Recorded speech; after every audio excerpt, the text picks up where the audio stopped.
Welcome, welcome, everybody. We're gonna have a story today because it's Tuesday, and that's what we do on my channel on Tuesdays.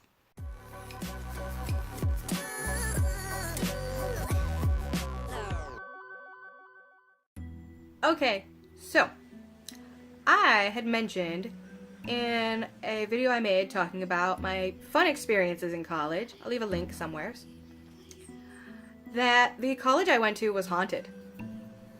Yes, that's right, haunted. Now, every single building at this school had its own ghost story. I don't remember most of them, but it wasn't even just like the dorm buildings, it was like the academic buildings where you'd go for your classes and stuff. They all had their own stories about, how they were haunted and whatever. Most of them I don't think really were haunted. Like the theater building. Supposedly that building was haunted by two ghosts. Now, that being said, I had been there multiple times when that building was basically closed down for the day, helping out with different theater productions that were going on. And that building definitely had a very creepy vibe. Once it got past like a certain time of the day and it was closed, it definitely got creepy. I don't know if it's just because there was a lot less light in there or what the deal was, but it was definitely creepy. And I remember one night I was helping out with, I think I was helping with costumes and sets because both of them were going on at the same time. And they just needed some extra hands. So I volunteered to help out because I knew a lot of the people that were theater majors. And we were down in the basement where all that kind of stuff is done. The bathrooms were on the next floor up from us. Nobody would go to the bathroom on their own. So most of my night ended up being chaperoning people upstairs to the bathrooms because everybody was afraid of a ghost that I don't think existed. So it started out with, oh man, I really gotta go to the bathroom, but I don't want to go alone. And I'm like, dude, really? Come on, this is ridiculous. You're, not 5 years old. You can go potty all by yourself. And everybody's like, no, man, it's haunted. I ain't going up there alone. And I'm like, oh my gosh, seriously? I'm like, fine, I will go with you. Because I'm not doing anything super important. I was like, I'll go with you. So I, ended up chaperoning everybody up to the bathroom pretty much all night. The reason everybody was afraid to go to the bathroom is because I guess on the third floor there was a painting of a woman in a red dress. And people swear up and down if you were walking around that building at night, you would see her walking down the hallway or something like that. Now, this is just the type of person I am. You tell me something like this, I'm probably going to go off on my own and investigate. That's exactly what I did at one point. I was like, you know what? There's no way this is a true story. And they're like, no, seriously, go up to the third floor. There's a picture of a lady in a red dress, and I'll bet you'll see her walking around. So I take off, and I'm like, well, you guys ain't going to the bathroom without me, so have fun with that. I'm going to find this ghost. So I take off, I go up to the third floor, and I'm walking down the halls, and I'm looking at all the pictures that they've got hanging up on the walls. And sure enough, there is actually a painting of a lady in a red dress. So I find the painting, I'm like, woohoo, I found this painting. Now what? And I just keep wandering around the building, wandering around. Not hearing anything weird, not seeing anything weird. I mean, it's got a creepy vibe to it, but that's about it. So I go back down there and I'm like, you guys are so full of it. There is no ghost. And they're like, oh, you're lucky then, And I'm like, well, what happens if you encounter the lady in the red dress? And they're like, it's just scary. You see this lady just walking down the hallway. And I'm like, how is that scary? So that was one of the stories out of that one particular building. There was also another story where the person that the building had been named after, I guess he had his own seat in the theater audience. And everybody says that after he passed away, he started to haunt the building, specifically like the actual theater. One of the dorm buildings was haunted.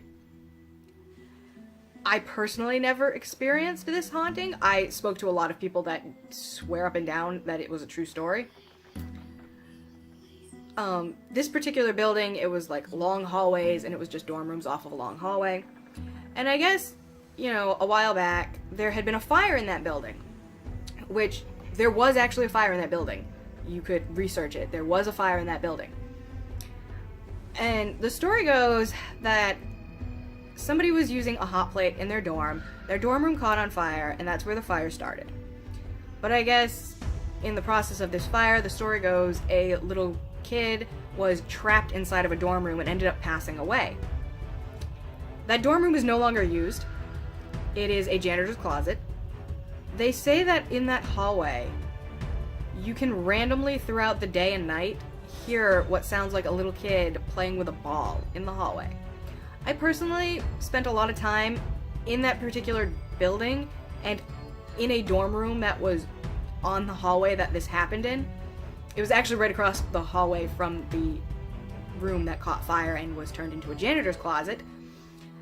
I never ever heard anything. I would be there sometimes during the day, I'd be there sometimes at night. I never heard anything. However, almost everybody that lived on that hallway swore up and down they had heard what sounded like a kid playing with a ball. Like, you know, a bouncing rubber ball in the hallway. Other people would say that sometimes it sounded like there was a small child running around in the hallway. The people that I was visiting that lived on this particular hallway, they even swore that they had heard what sounded like a rubber ball bouncing in the hallway.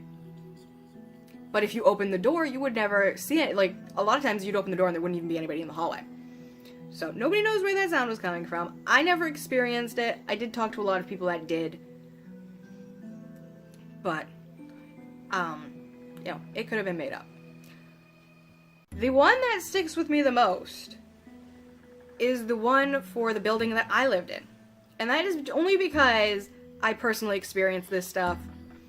So, I lived on the 4th floor of the building I lived in, which was the top floor. All of the dorms in that building, in the living room areas of everybody's little suite, it would have a floor-to-ceiling window. But then they put these weird bars, like, across the bottom half of the window. And my roommates and I were curious, like, what was the point in putting these windows up here if you were going to do that? So we started asking around, and everybody's like, you don't want the answer to this, you really don't want to know. And we're like, come on, it's not like we're asking some really awkward question. Like, you know, just a curiosity. Why is there bars across these lovely windows? But the first floor, nobody had them. Like, their windows were just normal. So eventually we go and we talk to the building advisor. So she was like older than the average student in the building was, and she was kind of in charge of making sure everybody stayed in line. So we asked her, like, what's the deal with the bars on the bottom part of the window? I mean, it's weird, and why doesn't the first floor have them? And she goes, oh, during the summer when, you know, there's like nobody here for school, they sometimes rent out the buildings for like programs and stuff. And she goes, this building got rented out for a program, and a girl jumped out of one of the windows and committed suicide. And we're like, are you serious? And she's like, yeah, it was out of blah, blah, blah, blah, blah. And we're like, oh, thanks. And she goes, why? And we go, that's the one we live in. And she was like, oh, well, yeah, somebody killed themselves by jumping out that window. Okay, great. Then we were hanging out with our floor's resident advisor, and we were just jibber-jabbering with him. And he goes, hey, do you guys have any problems with electronics up here, or like mirrors? And we're still like not fully unpacked or anything like that. And everybody's like, we ain't got no mirrors other than like little compacts. And he's like, oh, go out and get a mirror sometime and see what happens. And we're like, why? And he goes, I'm not going to tell you until you get a mirror and find out what happens. And we're like, okay, well, what's the deal with the electronics? And he goes, a lot of people have problems with electronics in your dorm. Like, we think there's something wrong with the outlets, maybe. And we're like, okay, whatever, you're just being stupid and weird. Well, probably about a month after this conversation, one of my roommates went out and got a mirror that she was planning to hang on the wall. It didn't even last long enough to get hung up on the wall. She had left it in her room, sitting flat on top of her bed, in the middle of her bed. And she had left, And when any of us left, as long as one of us was around, it was very common we'd leave our door unlocked. And, you know, we would just kind of like hide our keys somewhere. And she left, and she comes back. She goes in her room, and she goes, "Hey, did anybody go in my room?" And we're like, "No. Like, what would we be in your room for?" And she's like, "Nobody's been in here. You guys didn't leave, nothing?" And we're like, "No, you were gone for like 20 minutes. We're like, where would we have gone and come back in 20 minutes? And she goes, "That mirror I just got is broken." And we're like, "What do you mean it's broken? Would you lean it?" We were like, "Did you lean it up against something and it fell?" And she's like, "No, I left it was sitting in the middle of my bed." And she had a witness to the fact that, like, when she left, it was sitting in the middle of her bed. It was not on her bed, it was on the floor, and it was cracked all over the place. Can't really explain this. And the weird thing is, there were people there and nobody heard this even happen. So that's kind of weird. I think maybe a couple weeks after that happened, my best friend, her room was all the way at the end, and we all thought she was in her room blasting music one day, and it was just really loud. Like, oh my goodness, you need to turn this off loud. And we're banging on the door, banging on the door, banging on the door. "Can you please turn your music down? This is way too loud." And we're not getting an answer. And we honestly thought she was just ignoring us. And this went on for over an hour of us, like, you know, banging on her door, trying to get her to turn this music down because it was so loud.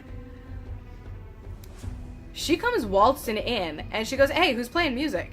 Because it's really loud." And we're like, we thought it was you." And she's like, "What?" And we're like, "That's coming out of your dorm room."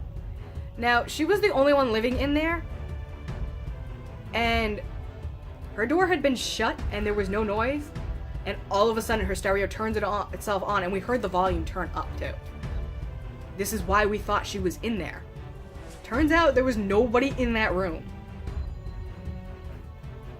That really creeped us out. So now we're like, okay, what was that guy talking about when he said, you know, like, let me know when this stuff happens? So we go and we ask him, we're like, "What's the deal with the mirrors?" And he goes, "Why? Wouldn't you guys buy a mirror and it break?" And we go, "Yeah, how'd you know?" And he goes, "Just so you know, one of your dorm rooms, somebody jumped out the window and committed suicide." We're like, "Yeah, the one in the living room." And he goes, No. He goes, "This is a separate story." He goes, "Somebody jumped out the window in one of the actual bedrooms." And he goes, "Let me take a guess. Was it the first bedroom?" And we're like, "How'd you know?" And he goes, "Yeah, because that's the one they jumped out the window of." And then we're like, "Okay, well, what's the deal with the electronics? Is there really a problem with the electricity in the building? That because this is kind of weird and doesn't sound right for it to have done this if it was an electrical issue." And he goes, "Oh no, ever since that person committed suicide, we've had a problem in that particular dorm with electronics turning themselves on randomly." And we're like, "Oh, okay, fantastic. Whatever, not a big deal." So we don't really have a lot of mirrors, and be careful with your electronics because they might turn on and start blasting music. Whatever, not that bad. Then, you know, on the weekends, we would stay up very late and, you know, be jibber-jabbering or whatever, watching a movie. Sometimes when we were watching a movie, it would sound like there was the cart from the cleaning lady moving around out in the hallway. And we were like, what's the deal there? Like, why is the cleaning lady here so late at night? So we started asking, like, different floor resident advisors, because at this point we honestly thought that ours was just kind of playing games and messing around with us, and telling us ghost stories. So we started asking around, and everybody's like, "Oh no, every floor hears that in the middle of the night." And we're like, "Yeah, why is the cleaning lady here late at night? That's kind of strange." And they're like, "Oh no, the cleaning lady has normal hours. She works like a 9 to 5. Okay, so okay, so somebody's just pushing her cart around, like. And then we were like, "Oh wait, do we have access to that cart for cleaning supplies?" And they're like, "No, that cart's locked up. You can't even get to where it is." And we're like, "What?" And they're like, "Yeah, go down in the basement in the janitor area. You can't get in there. That's where that cart is kept." How are we hearing a cart that is locked up? And it wasn't just us. That apparently the whole building would hear it. You know, these are some really creepy things. But like I said, you know, a lot of times we'd hang out and be watching movies or whatever late at night. We started noticing that the door to, like, come into our little suite would randomly open and close itself we would have one of those little wooden peg things, you know, that you stuff under the bottom of the door, and it holds it open for you. Holding open our door would just all of a sudden slam itself shut. At first we thought we were just dumb and like weren't putting this peg under the door very well. Then we started thinking that, you know, maybe somebody's running by and kicking it out and we're just not noticing them. Then we started to get a little weirded out because, like, the door would slam shut and somebody would jump up and go run out there to try and find out who was doing this, because at this point it's getting frustrating because it's going on a regular basis. Nobody could ever find anybody out in the hallways or, like, hear anybody moving around out there. So, that's kind of weird. We also noticed that if the door was closed, sometimes it would, like, open just a little bit and then close again. You know, because it was, like, one of those spring doors where, like, it would just automatically close itself. But it would just randomly, like, kind of pop open really quick and then, you know, slowly let itself close. So we really honestly thought that the guys across the hall were messing with us. And we mentioned it to them one day and they were like, we have no idea what the hell you're talking about. And we're like, okay, yeah, whatever. And for a while, we just kind of assumed they were just playing a game. Like, aha, you're so funny, you got us, kind of thing. Like, God, you know, good joke. We really thought they were just joking around, and we're the ones responsible for it. Except one night, they were all watching a movie with us, and we had the door opened, and it just suddenly slammed itself shut while we're watching a movie. Now, they're all with us. So, okay, clearly it's not them, you know, messing with our heads. Shortly after that, the door pops itself open and, you know, like, swings itself back closed. And they look at us and they go, is that what you thought we were doing? And we're like, yes! We're like, we really thought you guys were doing this. And they're like, no, that's not us. You know, so at this point, we're kind of freaked out because, you know, we've heard tons of ghost stories already. So we start asking around. And yeah, right outside that door was like a fire escape ladder to climb up onto the roof. Turns out somebody had hung themselves on it, and ever since then that door just kind of did whatever it wanted. So yeah. I don't know, maybe my roommates and I were just crazy and none of this is really as scary as we thought it was at the time. I do know that the school had paranormal investigators come down there, and the place was actually deemed to be haunted. What do you guys think? Is the school haunted, or, you know, were my friends and I just kind of crazy and gullible? Because some of it I think is made up, but then you got the stuff that I personally experienced, and I'm like, I can't really explain most of this. Especially since, you know, some of this stuff seemed like it would have logical explanations, and then when, you know, you tried to explore those, turns out those logical explanations weren't going to pan out as being the cause of these things. That's the story about my haunted college. I know that there are plenty more ghost stories. I cannot remember them. At one point I used to know all of the stories. I will see you guys next Tuesday with a new story, over the weekend with a new video. Till then, watch out for ghosts.